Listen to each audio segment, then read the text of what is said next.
Today we're going to show you how to tag things other than hanging items. And some of the ones we picked out here are ones people always have questions about.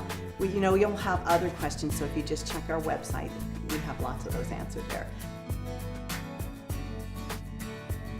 So if you've got a large toy like a dollhouse or something like this, and it has parts and pieces to it, just put the parts and pieces in a plastic bag, a glad bag, tape it up, shut, and then take your packing tape, take that baby in there. You put this with one of our ties. We call them shoe ties. These work good. Punched a hole in it and put it on there. Or you could tape the tag right here on the front, because when this is sitting on the shelf for sale, you want people to be able to see the price of it. Because we're moms, we're in a hurry.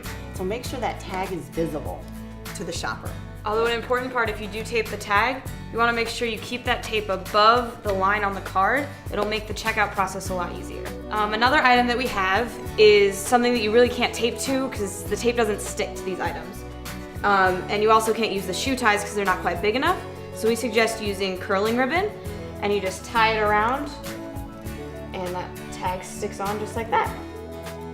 And take your tag, punch a hole in it. This is so awesome for shoes. Then you can take this through the laces,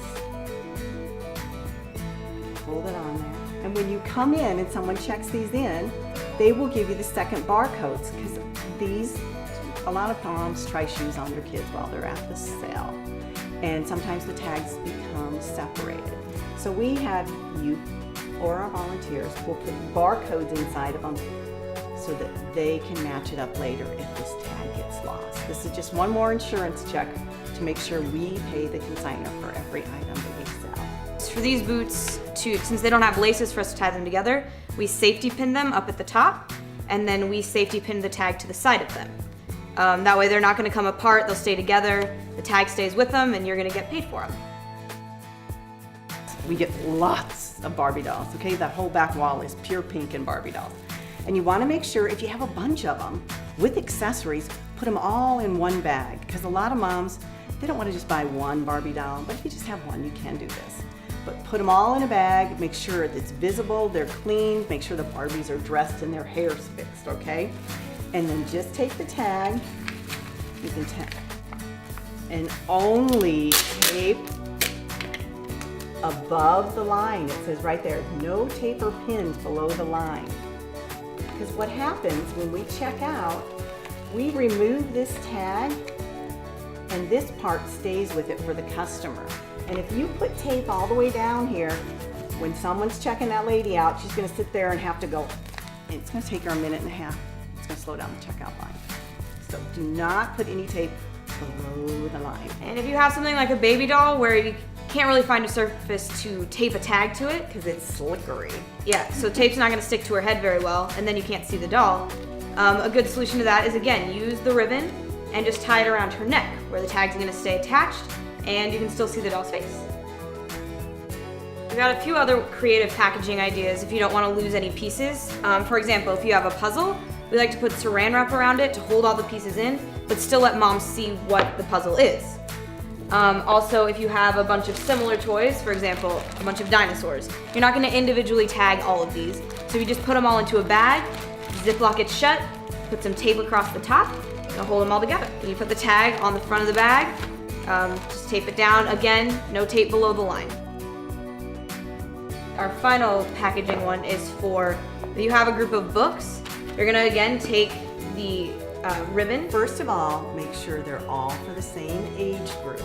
Don't put a teenage book in there with a toddler book. Make sure they're all toddler books, all infant books, all Chewy books, all pop-up books.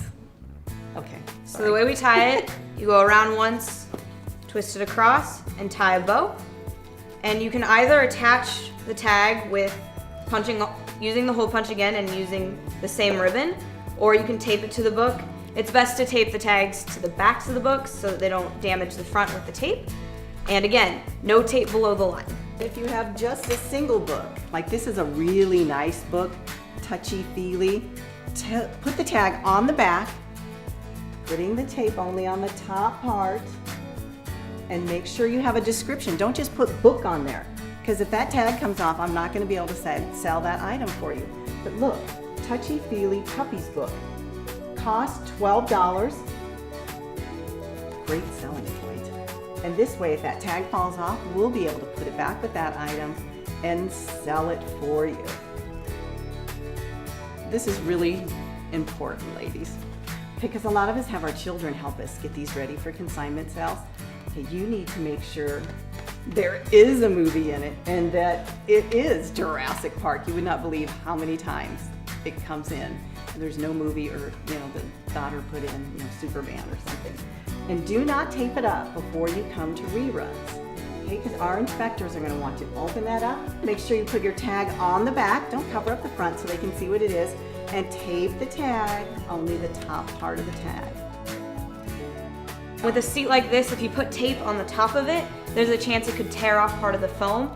So we'd prefer it if you put it on the bottom, but being careful not to just tape it over the words because it doesn't stick as well. So you want to put the tape up here, and make sure again that when you get those barcodes, you want to make sure they're also attached on the back so that we don't damage the front by sticking anything to it. We have lots of car seats, and we love to sell car seats. There are lots of guidelines that we follow to make sure children are safe in these. So please check the guidelines and the safety rules on our website. There's too many, you'd get too bored if I explained them all to you. And when you tag these, usually they have foam on them. It's best if you pin the tag to the front of the item, maybe not cover up the label, but that way when it's sitting on the shelf, someone knows it's for sale because its tag is on it, and they can tell just running down the aisle if that item is sold or not, because if it's missing its tag, it's sold. So make sure you get your items tags pinned on correctly all the way through. Okay, you bring these in, you got to make sure it's all clean, beautiful, and we were going to give you a second barcode because I want to make sure, because these tags fall off, because people are, they want these things. So make sure the second barcode is put on a piece of plastic in here. If you or one of our helpers, volunteers, happens to stick it on this, it doesn't even stick. It's gone, and someone accidentally, the tag falls off, I cannot sell it. And these are, $15 to $50. That's a lot of money. And if I can't sell it, then you don't get any money. And our charities, which is our purpose at ReRuns, is to sell your items so we can help our charities. So please make sure your second barcode gets on the plastic so it stays with the item. We really want to sell every one of these that come in. And one last note about the playpins, you want to make sure you, again, just like with our car seats, go online, check our standards for them, and especially check and make sure that the item hasn't been recalled, because then we're not going to be able to sell it.